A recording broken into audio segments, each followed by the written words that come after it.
Golcast no ar. Hoje para falar com Fernando Mendes, presidente da Global Football, uma plataforma de jogadores brasileiros para o mercado internacional. Vamos a Luxemburgo hoje para fazer essa conexão internacional da Go Manager. Eu sou a jornalista Duda Streves, está começando agora o Golcast, o podcast da Go Manager que fala de futebol de um jeito diferente.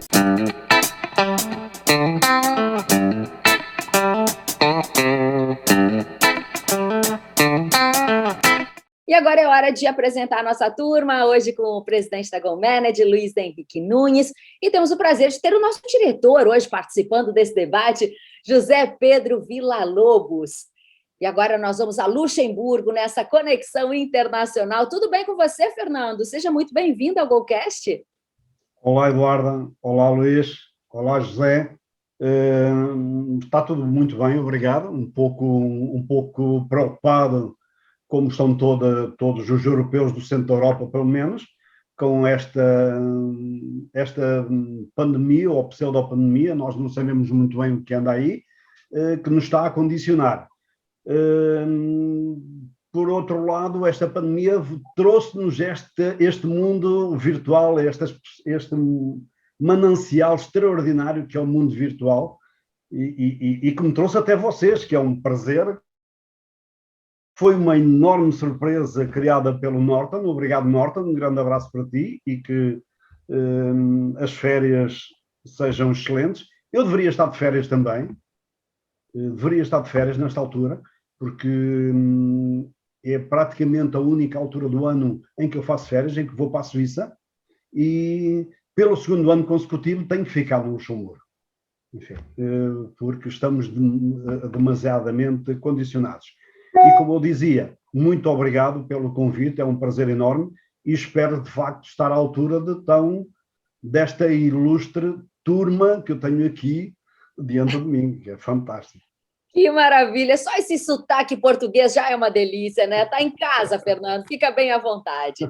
Agora, essa conexão... Olha, só dizer, estou em casa, vim a correr para casa, eu tive, os meus dias são muito complicados, tenho muito poucas horas, os meus dias só tenho 24, e vim a correr porque eu não queria falhar convosco este compromisso, porque é de facto uma honra enorme e uma oportunidade. Que maravilha, agradecemos demais. Agora a gente quer saber, assim, para a gente dar o pontapé inicial da nossa conversa, eu gostaria de saber como é que está o mercado internacional para os jogadores brasileiros. A gente está com moral por aí, hein, Fernando? Conta para a gente. Olha, eu venho a dizer isto à equipa que trabalha comigo, e são variadíssimas pessoas, desde advogados, ex-atletas, ex-jogadores, profissionais, gente do marketing, enfim, variadíssimas pessoas. Eu tenho vindo a dizer-vos o seguinte, sendo o único país do mundo,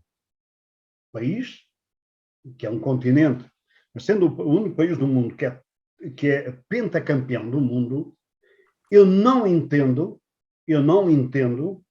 como é que vou-me reportar só à Série A do Brasileirão, que tem 20 equipas, às 18 equipas da Primeira Liga Portuguesa. Estamos a falar do Brasil, que tem 220 milhões de pessoas, e falamos de Portugal, que tem 10 milhões. Como é que é possível que a Liga Portuguesa, com 18 equipas, tenha mais valor do que as 20 do maior país do mundo do futebol? Do maior e do melhor país do mundo quando se fala de futebol. E não só, mas estamos a reportar-nos o futebol. E então eu tenho dado como referência aos meus colaboradores esta situação, para que eles possam ajudar todas as pessoas que as contactam dentro do futebol brasileiro, para que acordem para esta realidade e para que invertam. É necessário inverter esta realidade. O Brasil não pode continuar a ser visto como o país que vende bom e barato. Não pode. Não pode. É impensável que um jogador que saia da formação do Benfica, que nunca atuou na primeira equipa, que possa ser mais valorizado, possa ser vendido com maior valor, com mais valor do que quase qualquer craque brasileiro. Isto é impensável. Portanto, algo está muito mal no futebol brasileiro. É necessário inverter isto. E porquê é que nós iniciamos este processo de estudo daquilo que está a acontecer no futebol brasileiro? Precisamente quando eu comecei a ouvir rumores de que iria haver esta passagem do clube associação para clube empresa. As tais, como é que vocês chamam? Nós somos as SADs, vocês são as SAFs, ok? As Sociedades Anónimas de Futebol, não é? É assim que se chama. E então, eu disse à minha equipa, meus senhores, então vamos lá tentar perceber o que se passa no Brasil para que nós possamos, quando entrarmos em força e entrarmos com excelência, com produtos que os dirigentes do futebol brasileiro olhem como sendo uma ajuda, uma mais-valia, e não olhando para nós como mais uns estrangeiros, mais uns tipos que têm a mania, que sabem tudo, que vêm da Europa, que nos vêm ensinar o que quer que seja. Não, eles têm que olhar para nós como uma mais-valia. Alguém que vem acrescentar valor, que é isso. Porque eu digo sempre, eu tenho, felizmente, tenho família, inclusive no Brasil, e tenho imensos amigos no Brasil, e joguei com alguns, fui treinado por outros, enfim. E para nós, eu quando olho para o Brasil, para mim e para nós portugueses, e eu penso que o Luís pôde constatar isso quando esteve em Lisboa e quando vai a Lisboa. Eu falo do Luís, ainda não falei do José, porque não sei se o José, se o José tem ido a Lisboa ou não, se é sensibilidade, mas o Luís com certeza sempre com um carinho especial. O Brasil está entranhado no nosso sangue, no nosso espírito, na nossa alma. O Brasil faz parte de nós, naturalmente. E é com preocupação que eu, em particular, olho para aquilo que se passa no Brasil, com o potencial que tem, como é que é possível? E para terminar, para me alongar muito mais, eu há bem pouco mais de uma semana falava com o Rui Costa, com o atual presidente do Benfica, em que estávamos a falar da expansão da marca do Benfica, estamos a criar uma plataforma europeia de grande interesse para o Benfica, ou que pode ser para outro grande clube, mas neste caso foi pensada no Benfica, em que ele dizia, Fernando, isso vem ao encontro daquilo que nós necessitamos, porque o nosso mercado é muito pequeno, nós somos só 10 milhões, nós precisamos de nos expandir. Aliás, o Benfica acabou de assinar um protocolo de parceria com o Coimbra Sports. Não sei o que é que isso vale, mas algo deve valer. Portanto, o Brasil, onde o Flamengo tem 40 milhões de adeptos, o Santos, não imagino, vejo o Palmeiras, vejo o Fluminense, vejo o Vasco da Gama, vejo todos estes clubes com um potencial incrível. Bolas, porquê é que estão nesta dificuldade? Onde é que está a responsabilidade do dirigente brasileiro? É preciso inverter isto. É preciso. E eu acredito que o Brasil está a dar passos lentos, mas que haja uma nova corrente no sentido de alterar este estado de coisas. Olá, Fernando. Luís, o meu cafezinho é obrigatório. Peço desculpa. Não, fica à vontade. Aprecie. Olha, pelo fuso horário, eu podia estar até tomando já o primeiro vinhozinho da noite. Né? Fernando, obrigado por estar com a gente. Espero que tenhas tido um bom final de ano, já que estamos começando 2022, que ele seja de muito sucesso e muito feliz para ti e para toda a tua família. E eu começo pelo que tu falou. Eu fui inúmeras vezes a Portugal, de 2018, quando nós abrimos a Gomerend em Portugal, até o começo da pandemia, eu ia praticamente todos os meses a Portugal, né? Nós temos a empresa lá, a empresa permanece, eu tenho ido muito menos, evidentemente, mas eu vou te falar da mesma forma. Você falou que o Brasil está entranhado na vida dos portugueses em Portugal, e é a mais pura verdade. Eu tenho inúmeros amigos portugueses e eu me sinto exatamente assim quando eu estou com eles. A forma como eles tratam o Brasil, a forma como eles tratam o brasileiro, como eles nos conhecem, né? Como vocês, portugueses, nos conhecem o nosso futebol, as nossas praias. É fantástico, né? Eu fico muito feliz. Quando eu vou a Portugal, eu nem sinto que eu estou viajando, eu estou literalmente em casa, né? Me sinto um irmão de vocês, como somos realmente, né? Irmãos. Essa pergunta que você está colocando no ar, né? Como que o Brasil, um país de mais de 200 milhões de habitantes, com 20 clubes, só para citar a primeira divisão, né? Sem contar os demais, porque hoje, na segunda divisão, nós temos times como o Cruzeiro, como o Grêmio, como o Vasco da Gama, como o Sport Recife, né? Enfim, clubes que já foram campeões nacionais, alguns até da própria Libertadores. Eu não vejo com estranheza isso, porque o futebol brasileiro ele é assim, né? Você colocou que os 20 clubes da primeira divisão são menores que os 8 primeiros clubes da primeira divisão portuguesa. E talvez tu não esteja te referindo só a valor de jogadores ou coisa parecida. O Brasil ele peca muito na questão de gestão, na questão da CBF. Portugal tem uma coisa que no Brasil não tem, já devia ter tido há muito tempo. Portugal tem a Federação Portuguesa em Lisboa, né, que cuida da questão da seleção, da questão do regramento, da regulamentação do futebol, e tem a Liga, na cidade do Porto, que cuida dos interesses do futebol português. Nós não temos isso. Nós temos aqui a CBF, que comanda o futebol brasileiro com interesses muito mais particulares do que no todo, né? É o único futebol do mundo que, quando convocam os times nacionais, as seleções, o calendário não para, prejudica o futebol de todo mundo. Nós jogamos, em média, 70, 80 partidas por ano com as nossas equipes, né? Nesse país continental, como você falou, então não sobra tempo para treinamento, não sobra tempo para um monte de coisa. Então é fácil explicar o porquê do futebol brasileiro estar desse jeito. E por consequência disso, né, por que se vende jogadores brasileiros tão baratos? Porque o mercado é assim que funciona. O mercado funciona exatamente dessa maneira. Você chegar e tirar um jogador do Benfica, tem que pagar muito caro. Se você tirar um jogador do Liverpool, na Inglaterra, tem que pagar muito mais caro ainda. Agora, você vem aqui no Brasil e é uma oportunidade, porque os clubes têm necessidades, têm dificuldades financeiras, na sua maioria, e uma proposta aqui de 20 milhões de euros é uma proposta espetacular. E essa proposta na Europa é uma proposta absolutamente comum.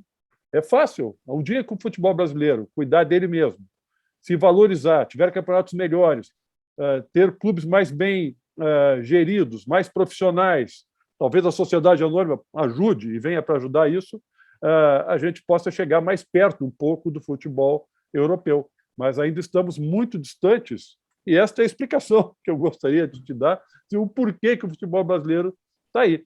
E a tua empresa está no mercado. Você é um cara inteligente, um cara preparado, que tem vivência, está nesse mercado há bastante tempo e enxerga que fazer negócios com o futebol brasileiro é um futebol muito bom, né? Na sua versão lá do site em português, fica muito claro a questão de negociar jogadores brasileiros, uma plataforma que ajuda a fazer intermediação de negócio de futebol brasileiro, não só na questão de jogadores, mas de outros produtos. Já na sua apresentação em inglês, que eu fui ler, ela não foca em nenhum país, ela diz que faz isso com vários países. Quer dizer, a oportunidade está posta de trabalhar no Brasil, porque tem talento, né? Tem jogadores de qualidade e é um produto barato. Falei um monte de coisa, mas tentando explicar aquela monte de coisa que você também colocou no começo. Eu concordo com o Luís e até posso acrescentar algo mais. A plataforma foi precisamente pensada nas diferentes reuniões que nós fizemos pelo mesmo meio, via Zoom, com os diferentes clubes brasileiros, onde percebemos da dificuldade que existe sempre, e até porque nós temos sido abordados por diversos clubes brasileiros para a antecipação de receitas. seja de televisão, seja de jogadores vendidos para a Europa. E, portanto, nós fomos percebendo da necessidade de criar um produto que ajude a escoar, porque é isto mesmo. E nós não temos que ter medo das palavras. O jogador brasileiro é um produto. E tem que ser visto como um produto de excelência. Que não é. E vá-se lá saber porquê. Não é, eu refiro isto, e perdoem-me os meus amigos brasileiros, mas não é um produto de excelência porque não está a ser bem tratado pelos seus dirigentes. E eu digo isto relativamente ao futebol português. Que pese o Luís me ter dito, ok, a Federação está em Lisboa, a Liga está no Porto, mas também te posso dizer que o entendimento não é o melhor ainda. Porquê? Porque os clubes, na sua maioria, que ainda pecam em termos de organização, têm e que, por consequência, fazem más gestões, okay?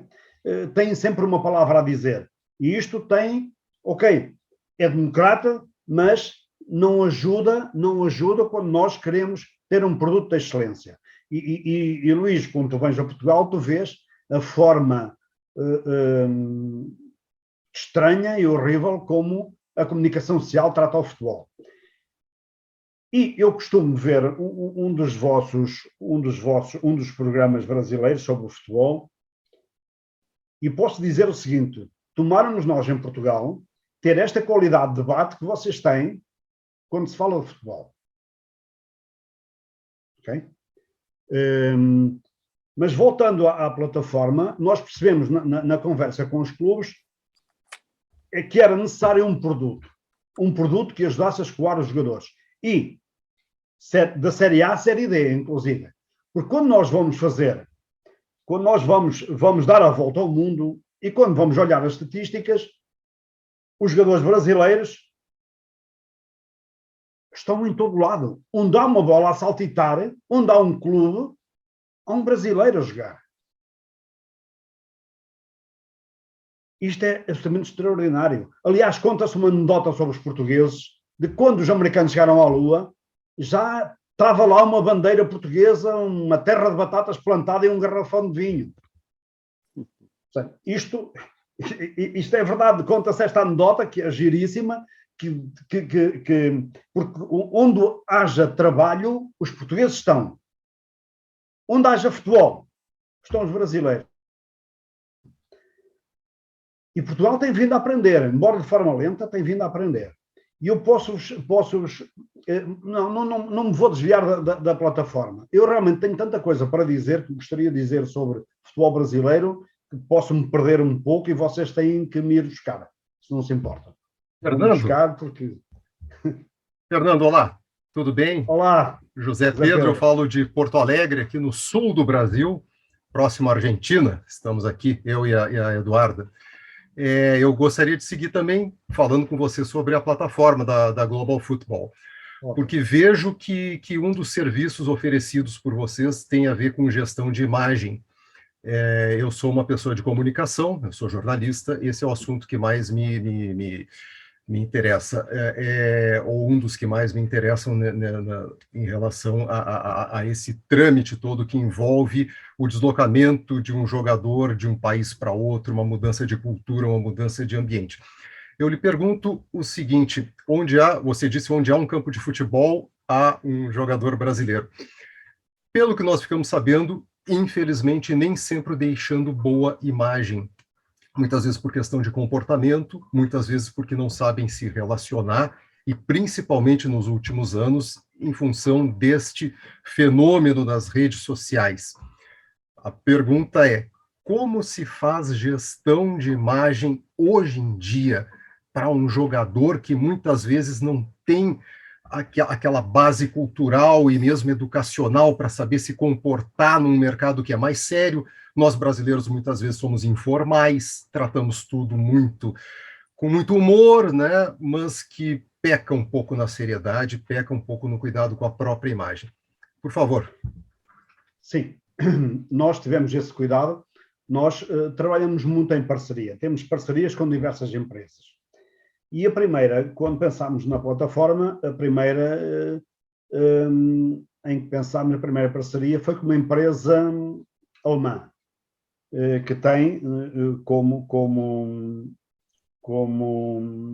dono dessa mesma empresa uma portuguesa formada em comunicação social.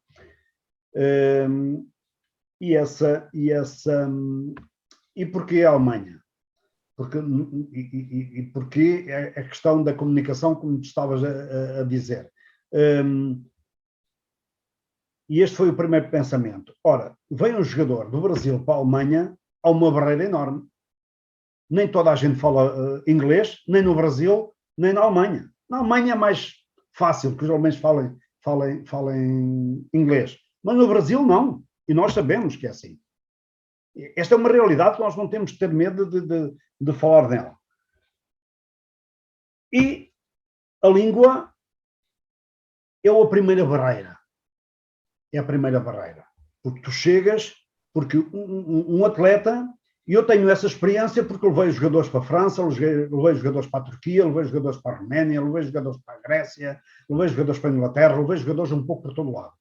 E, curiosamente, e aqui há 10 anos atrás, o clube que eu vi melhor estruturado a esse nível foi a Grécia, foi o Olympiacos da Grécia, onde tinha uma pessoa que falava português, que se ocupou do atleta que foi para a Grécia, que tratou, conjuntamente comigo, de encontrar o melhor local, a casa, para que o atleta pudesse, num local tranquilo, de fácil acesso à academia, enfim.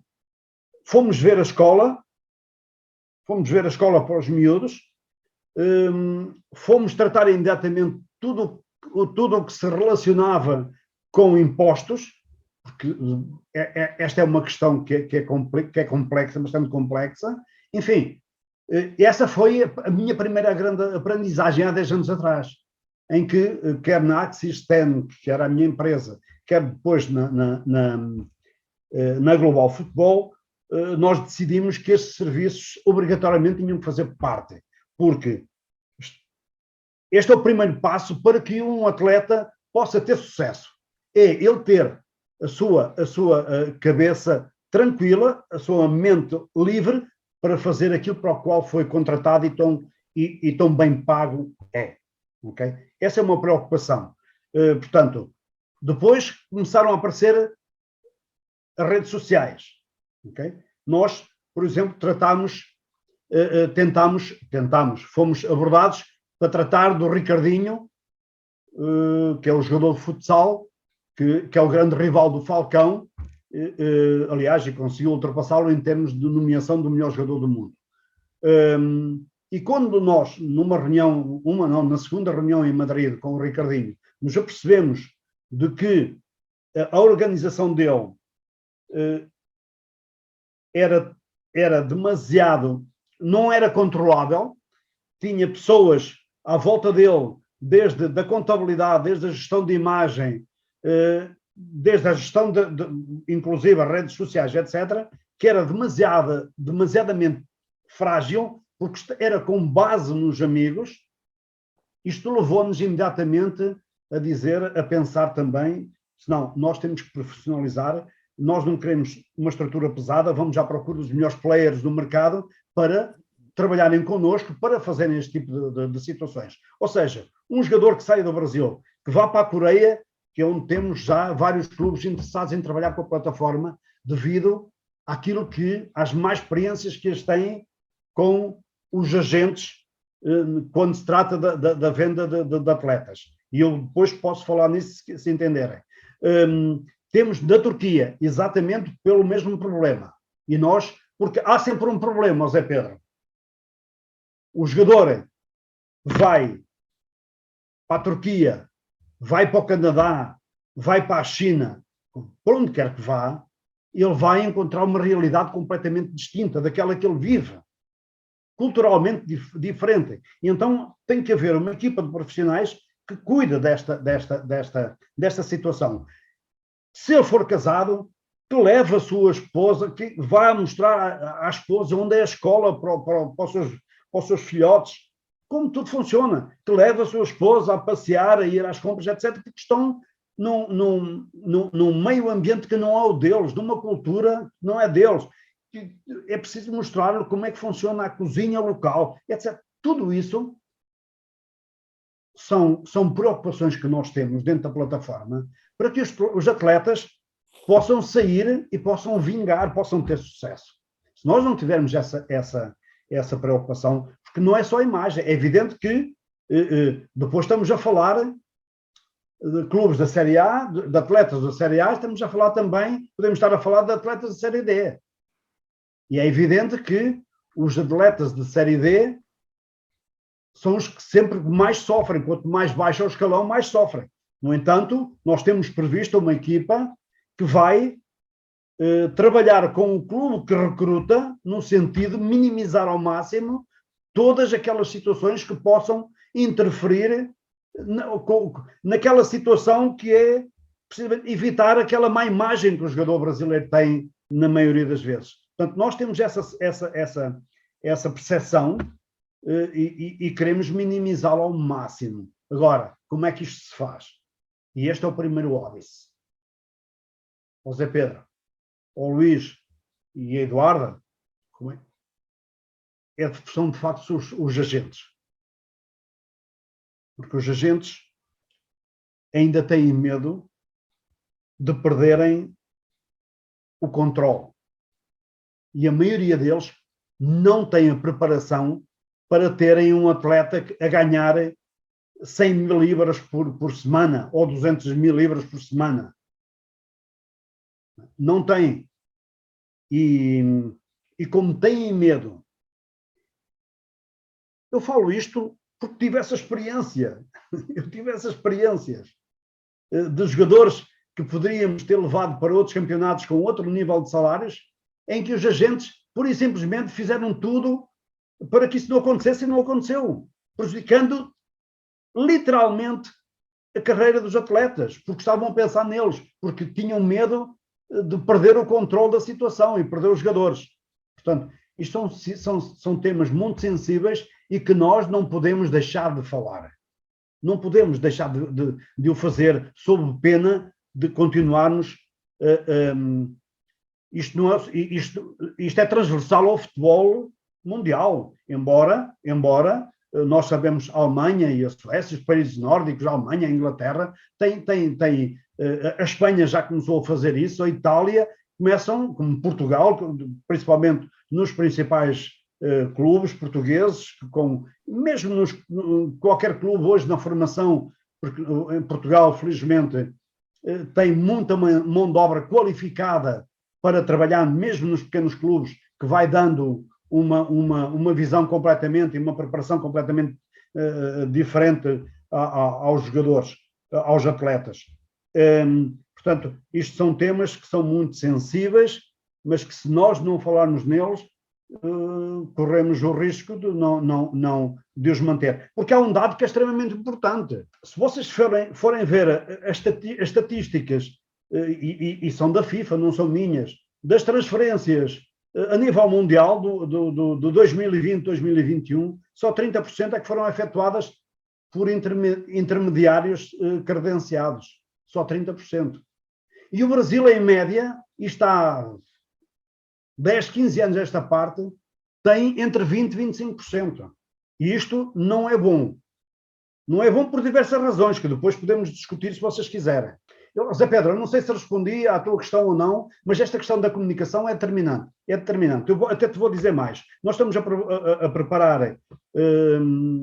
preparar uma equipa de trabalho onde tem um colega vosso, um jornalista, que trabalhou durante 20 anos na Sport TV Portugal e foi, de facto, o grande formador do jornalismo dentro da Sport TV, e que trabalhou com o Sporting, com o Jornal do Sporting, enfim, fez imensas coisas, e estamos a preparar, inclusive, para os treinadores, uma equipa de trabalho com base na comunicação, precisamente tentar evitar que os treinadores que pertençam ao Global Futebol, que sejam colocados pelo Global Futebol, não incorram em erros de comunicação que os leva a mal-estar dentro do clube. E quando há um mal-estar, seja com o diretor desportivo, seja com um atleta, seja com um qualquer dirigente ou um adepto, não importa, este é um tema demasiado sensível. Quanto melhor comunicarmos, quanto mais preparados estivermos para estas situações, penso que mais perto estaremos de ter sucesso. Você é um português que vive em Luxemburgo, tem uma empresa em Londres, trabalha com futebol brasileiro, mas eu acho que é no teu LinkedIn, que eu vi lá, CEO da Global Football, Escola Secundária da Mealhada. Eu até estava dizendo aqui, antes de começar o programa, Mealhada, onde se come o melhor leitão do mundo. Exatamente. E quantas vezes eu parei para almoçar na Mealhada quando estava saindo de Lisboa para uma reunião no Porto ou em Guimarães, que a gente ia com uma certa frequência para bater papo com o pessoal do Vitória. Né?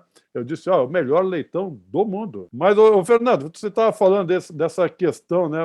Você acaba cobrindo e enxergando uma oportunidade, né? Aliás, as empresas nascem disso, né? Das oportunidades que surgem. Eu vejo que muita coisa nessa questão da imagem que o Zé Pedro falou, do jogador, da formação, dele chegar num país diferente, com outra cultura, com outra língua. Eu vi muito disto em Portugal, desta preocupação. Eu conheci a academia do Benfica, conheci muito bem a academia do Sporting, não conhecia a academia do Porto, mas no Sporting, por exemplo, eles têm uma enorme preocupação de que os meninos, né, de que os miúdos, né, como eles falam, estudem, que tenham aula de espanhol, porque é um mercado que está aí, Portugal está rodeado de Espanha, né? É um mercado promissor, que ele tem aulas de língua, que eles tenham aula de outras culturas. Eles preparam esses jovens para isso, para uma possível negociação para o mercado. Isso valoriza o jogador. Na Espanha, eu vi isso também de uma maneira muito forte. E me encantou até a maneira como eu vi isso no Celta de Vigo. Eu falo isso, já falei isso em mais de um programa aqui, porque no Celta, que não é dos maiores clubes espanhóis, mas isso é muito forte no Celta de Vigo. A preocupação com a educação e a formação do jogador, não só para atuar no futebol do próprio Celta de Vigo, como no futebol espanhol, mas sabendo que ele pode, né, vamos falar de novo aí, entre aspas, de ser um produto. Isso valoriza esse produto. Isso que você está contribuindo, está ajudando a fazer depois que um jogador é vendido, na minha opinião, os clubes pecam aqui no Brasil muito, porque eles deviam preparar os jogadores para isso. Né? Os brasileiros deviam ter formação, deviam ter escola, deviam ter aula de espanhol com os meninos, aula de inglês, falar da cultura, falar do mercado lá de fora. E eles não fazem isso, não fazem. Então, acaba sendo uma enorme oportunidade de trabalho para empresas como a tua, sem dúvida. Não, sem dúvida. Eu posso adicionar aqui alguns dados relativamente a isso. Em 2018, 2019, o Barcelona terminou o ano desportivo e escolar com 80% da sua equipa de sub-19 no primeiro ano da universidade. Isto é um dado extraordinário. O Benfica, 2020-2021, pela primeira vez na sua história, terminou o ano desportivo e escolar com todos os seus atletas a transitarem de ano e com 8 atletas dos sub-19 no primeiro ano da universidade. Isto é extraordinário. Aliás, o ex-presidente, para mim será sempre o presidente, porque eu tenho memória, Filipe Vieira, tinha no seu projeto a construção de uma escola-universidade dentro do Seixal, dentro da academia. Como tanto eles alargaram, há novos campos de treino, há um novo hotel, enfim, as estruturas continuam a crescer. O Sporting Braga tem o António Salvador, que tu conheces, tem igualmente também no seu projeto adicionar um liceu, uma escola, um colégio, como é que vocês chamam, também na sua academia. Porque o caminho é esse. Não há um único atleta nestes 4 ou 5, até nestes 5, mais Rio Ave, há 5, 6 clubes em Portugal, onde os atletas obrigatoriamente têm que falar inglês. Aliás, o inglês está presente, há uns anos esta parte, na pré-escola em Portugal, no ensino pré-escolar. Portanto, passou a ser obrigatório. Mas isto é fomentado, como o Sporting, como o Benfica faz, com o espanhol, devido à proximidade. Há também cursos em mandarim, enfim, é esta a forma.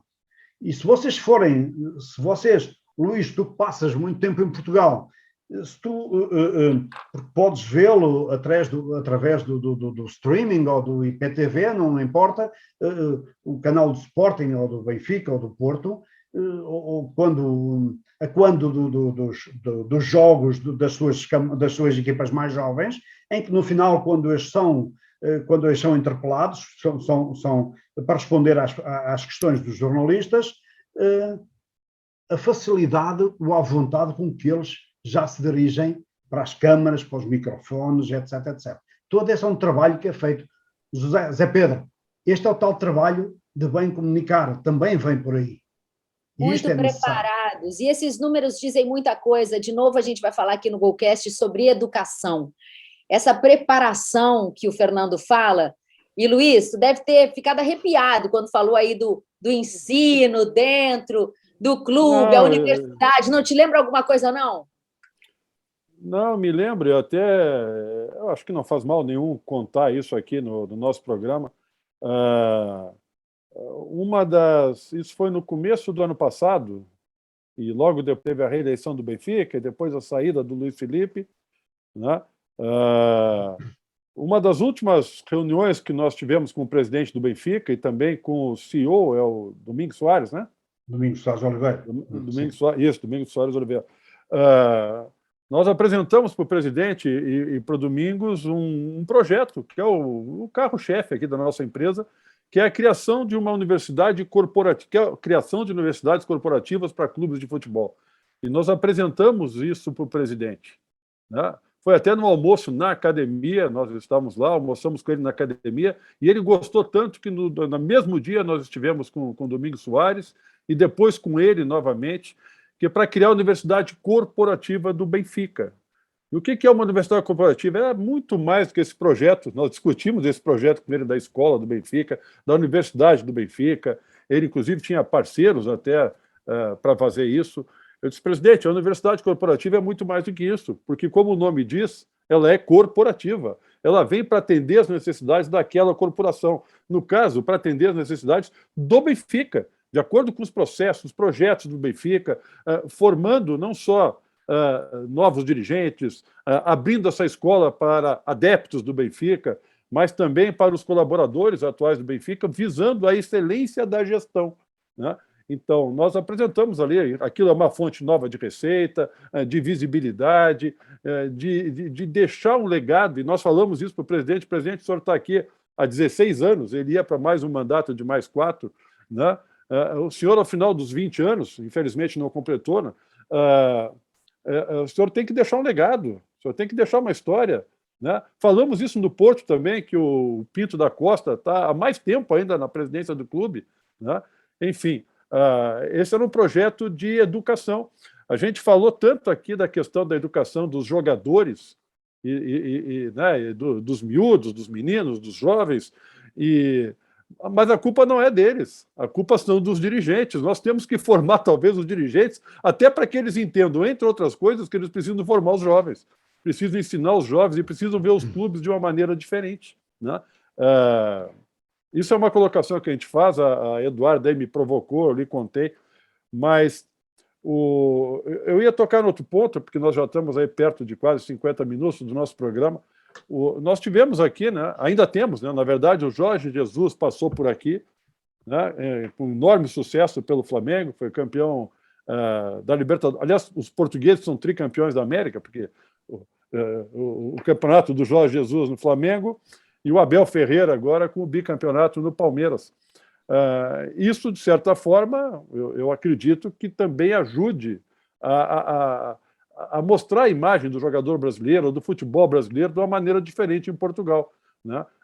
Os portugueses, que têm uma escola de treinadores muito boa, uma das melhores do mundo, eles, com essa mão de obra, com esse talento, eles conseguem grandes resultados. Eu acho que isso também ajuda vocês no sentido de mostrar uma outra imagem do jogador daqui.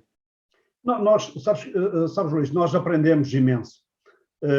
Eu próprio tive um treinador, tinha 20 anos, tive um treinador brasileiro, que era professor de educação física, e o meu treinador. Nós aprendemos imenso. Houve um determinado momento que era comum e naturalíssimo o futebol português ter treinadores brasileiros. E era comum ver treinadores brasileiros na Europa. E hoje... Tem um grande amigo meu, ex-ídolo do Benfica, treinando um clube português, treinando o Alverca, que é o Argel Fux. Sim, o Argel, sim. O Argel que recentemente chegou ao Alverca, sim. Mas isto é muito pouco. Nós aprendemos convosco e com todos aqueles estrangeiros que passaram por Portugal. E em Portugal percebeu-se que era necessário apostar fortíssimo na formação dos seus treinadores, na exigência dos cursos de treinadores.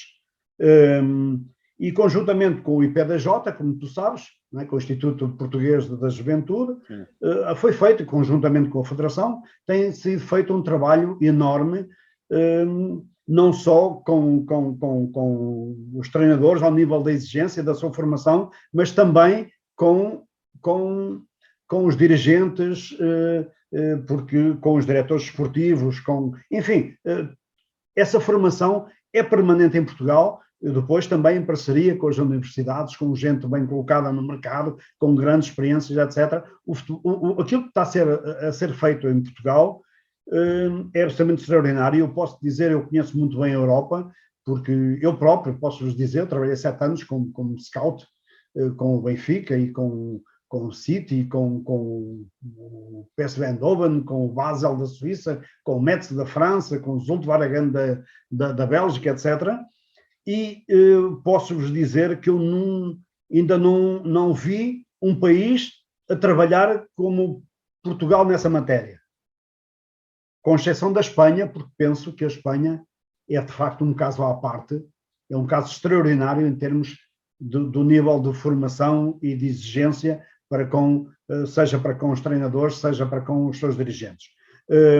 E essas são aprendizagens que nós aceitamos e hoje estamos a colher esses frutos. Fizemos esse caminho. Isto vão lá mais de 10 anos. Nós estamos a colher agora esses frutos. Depois houve o aparecimento dos Mourinhos desta vida e por aí fora. E isto eu penso que já me perdi aqui um pouco onde eu queria chegar. Mas a formação dos treinadores, ela é obrigatória. Ele teve, por exemplo, muito rápido, e se eu me estiver a desviar do tema, diz-me, por favor. O Ronaldo, que comprou anteriormente o Fenómeno, comprou o Valladolid, agora o Cruzeiro, e há uma das coisas que ele diz, isto é muito claro, porque eu tenho aqui isto, porque serve para os meus colaboradores, no Brasil, isto é muito claríssimo aquilo que ele diz. Ele quer fazer um choque de gestão, um choque de marketing, ele quer investir nos jovens com potencial de vendas, quer mudar tudo no sentido para que o Cruzeiro mostre ao mundo todo o seu potencial, quer internacionalizar a marca, quer que o Cruzeiro de facto mude o patamar, e ele diz que promete um modelo europeu de gestão. E nós não temos de ter medo de aprender. Portugal aprendeu. Eu posso-vos dizer que entre 2008 e 2013 eu colaborei com a PricewaterhouseCoopers no Luxemburgo no desenvolvimento do seu Soccer Office. E preparámos um projeto que fomos buscar ao ténis, ao ATP, conjuntamente com o BNP Paribas. Passa aqui a publicidade. E que desenvolveram um projeto precisamente de preparação dos novos tenistas, em que lhes ensinavam os seus direitos e as suas obrigações, como investir o seu dinheiro, o que é que significava um agente, como é que funciona o mercado, etc, etc. E nós fizemos, eu com o meu amigo, fizemos um trabalho, desenvolvemos esse projeto precisamente com vista às federações e aos países emergentes, África e países emergentes, onde, conjuntamente com as federações, poderíamos tratar desde o futebol formação, a formação dos treinadores, a formação dos fisioterapeutas, da recuperação de atletas, a formação de como trazer os atletas para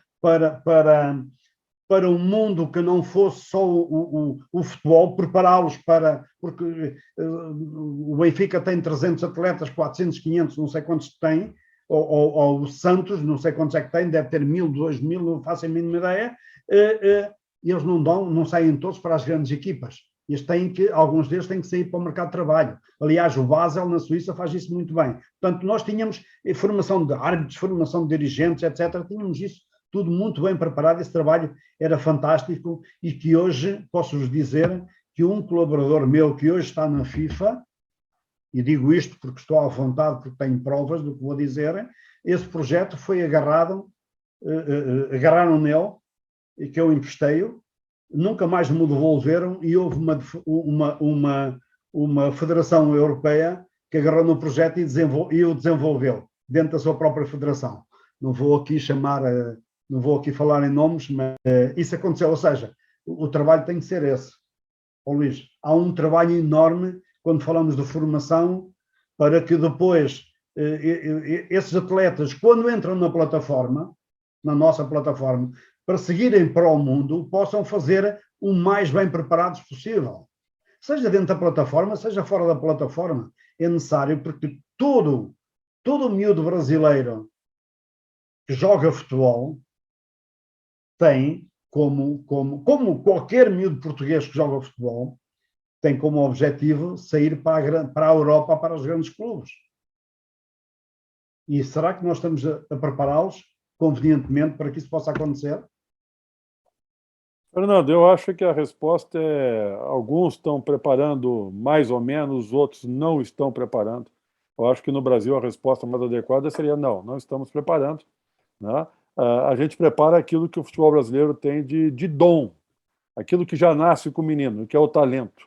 Mas o resto, eu acho que a gente não tem essa preocupação toda. Eu sei que nós estamos por terminar o programa, já estouramos aí os nossos 50 minutos, e hoje o diretor ele não está atrás da tela, ele está na frente, então a cara de brabo dele eu vejo mais de perto. A cara de brabo não, o Zé é uma rica pessoa, é quem a gente gosta de brincar com ele.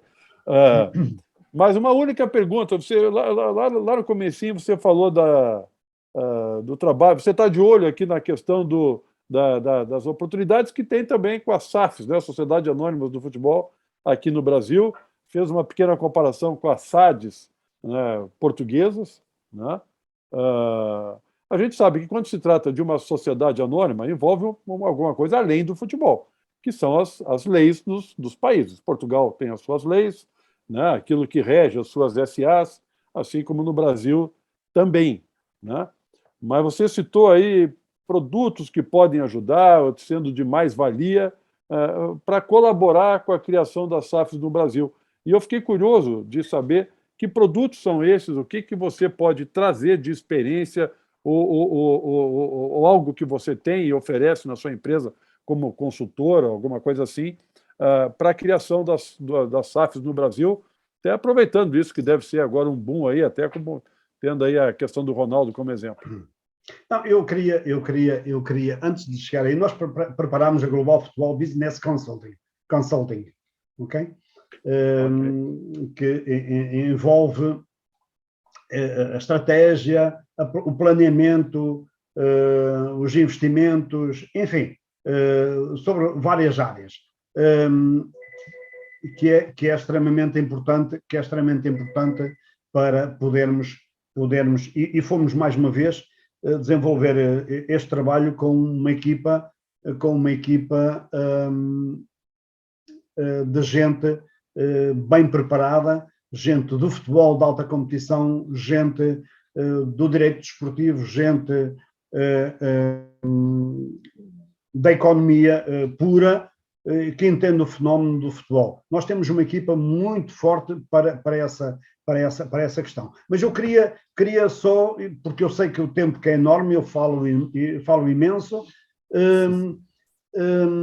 nós temos vindo a oferecer ao futebol brasileiro o Michel Salgado, enquanto treinador, e com tudo aquilo que ele implica, precisamente porque Michel Salgado tem um legado tremendo de tudo aquilo que ele foi enquanto atleta do Real Madrid e da seleção de Espanha. E tudo aquilo que ele representa no pós final da carreira, que se especializou, é treinador, fez todo o seu trabalho, porque é um homem extremamente sério, profundo conhecedor. Ele gera um clube do amigo dele, do multimilionário russo no Chipre, que é o Pafos. Ele tem o seu próprio clube no Dubai, tem uma academia no Dubai, tem uma academia nas Maldivas, conjuntamente com a Federação, está a desenvolver conjuntamente com o Real Madrid academias na Indonésia, portanto, estão a tratar muito na Ásia, e o Salgado poderia trazer ao futebol brasileiro toda a sua experiência enquanto atleta, num maior clube do mundo, porque é considerado, porque é de facto o maior clube do mundo, o Real Madrid, toda a sua experiência, toda a sua visão, tudo aquilo que ele pode trazer, inclusive é o tal choque, podia provocar aqui um choque de marketing fortíssimo, da mesma forma que o fenómeno e é brasileiro e ele entende e conseguiu convencer os investidores estrangeiros a vir investir num cruzeiro completamente endividado, numa situação muito complicada, mas conseguiu fazê-lo porque ele sabe o que é que o Brasil oferece para ultrapassar essas questões, e conseguiu ultrapassar essa questão. E o Salgado poderia trazer isso e muito mais também ao futebol brasileiro. E é verdade que o nome é muito bem aceito, mas depois, e isto é que é o estranho, há o medo porque ele só treinou 6 meses e como adjunto à seleção do Egito. E são estes medos que existem no futebol brasileiro. Depois, investem-se repetidamente em treinadores que só treinam no Brasil e treinadores de insucesso fora de portas. E o Brasil tem que abrir as portas ao exterior se quer crescer. Todos têm que participar. Eu queria deixar essa nota. Relativamente àquilo à tua questão, nós queremos trazer investidores para o futebol brasileiro. Até porque,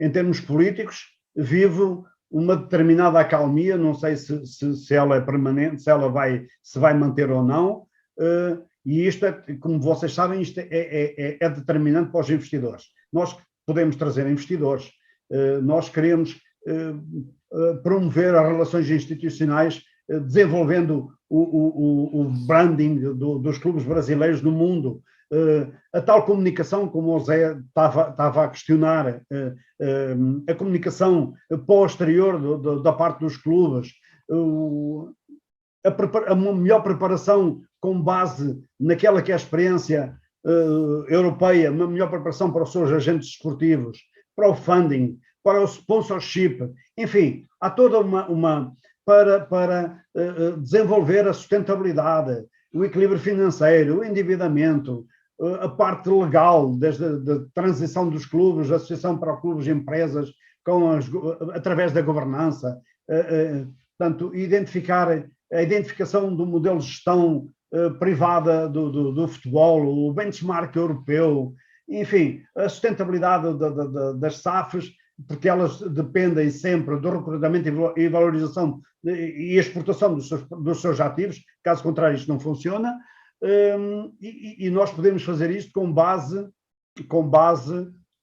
em elementos europeus de grande sucesso. Portanto, a estratégia e o plano de negócio para o futebol brasileiro através daquilo que nós pensamos que pode ser feito, que passa pelo ambiente externo, pelo ambiente e competitivo, como é lógico, para a análise, para a estratégia, pelo planeamento, pelos modelos, portanto, e repito-me só, pela responsabilidade do clube SAF, pela partilha de receitas, pelo branding e comunicação, pelas auditorias da marca, posicionamento do marketing, o plano de comunicação, a implementação de estratégia, portanto, os múltiplos desafios e oportunidades que oferece o futebol, não só internamente como externamente. Diga. Você vai ter muito trabalho, hein, Fernando? Não, mas isto faz parte, depois entramos no talento e na academia. Fernando, okay? Eu interrompi pelo seguinte, eu preciso encaminhar o fechamento do nosso programa aqui, que está muito legal, mas antes eu quero fazer uma perguntinha muito rápida para você. Cristiano Ronaldo ou Messi? Olha, eu acho que são dois monstros que eu tive a felicidade... Escolheu um, vai. São dois monstros que eu tive a felicidade de ver, como vi outros. O Ronaldo é o protótipo do trabalho, da seriedade, daquilo que é o jogador modelo, e depois o Messi é a magia. E se eu pudesse ter os dois... Eu queria também. Manda aqui para Porto Alegre, vai, para o meu time. O Neymar entra nessa galera aí ou não? Entra nesse patamar? O Neymar, José Pedro. O Neymar tem sérios problemas de comunicação. O Neymar precisa de uma assessoria. O Neymar, que com 20 anos, se tivesse o que tem o Cristiano Ronaldo... Exatamente. Eu penso que o Neymar estava num patamar assim. É isso. Muito bom, gente. Fernando, se você puder negociar, por favor, Cristiano Ronaldo, Messi aqui para o meu time, te agradeço. No mais, muito obrigada aí pela tua participação. Foi muito legal trazer um pouquinho dessa tua experiência, desse sotaque gostoso lá de Portugal, que o Luiz morre de saudade. De vez em quando ele conta alguns termos para a gente aqui se familiarizar também. Então, te agradecer aí pelo teu tempo e por tu ter compartilhado coisas tão legais com a gente. E só dizer-vos que, quando vocês menos esperarem, eu vou estar em Porto Alegre. Opa! Um dos meus colaboradores é de Porto Alegre. Então, me avisa com antecedência, porque eu sou de Porto Alegre, mas eu vivo em Brasília há muito tempo. Okay. Eu tenho que ir lá a Porto Alegre tomar esse vinho lá contigo, né? Não vai ser leitão que nós vamos comer, mas vamos comer uma picanha gaúcha da melhor qualidade. Uma picanha de classe A. Nos convidem, é só isso que eu digo, né, Zé Pedro? Nos convidem. Fernando, um grande abraço para você. Um ano de 2022 aí com muita saúde, com muito trabalho e com muitas energias boas, tá bom? Muito obrigada. Muito obrigado a vocês. Zé Pedro, que fiquei com uma vontade enorme de te ouvir, mas tu, não sei porquê, deixaste-me falar só. Não, eu faço o papel daquele técnico que, quando tem craques no time, deixa que os craques joguem. Eu fico só distribuindo a camiseta. Zé Pedro. O Norton avisou-me, cuidado com aquele tal de Zé Pedro. Olha só, gente! Muito obrigado. Nós temos que fazer mais encontros aí para vocês conhecerem melhor o Zé Pedro. Olha, muito obrigada mais uma vez. Agradecer também a nossa audiência. E vou desejar um lindo 2022 para todos vocês. Nos acompanhem o nosso GoCast nas principais plataformas de áudio e também no YouTube. Estamos como GoCast Go Manage. Toda terça um episódio novinho para você. Um beijo e a gente se vê.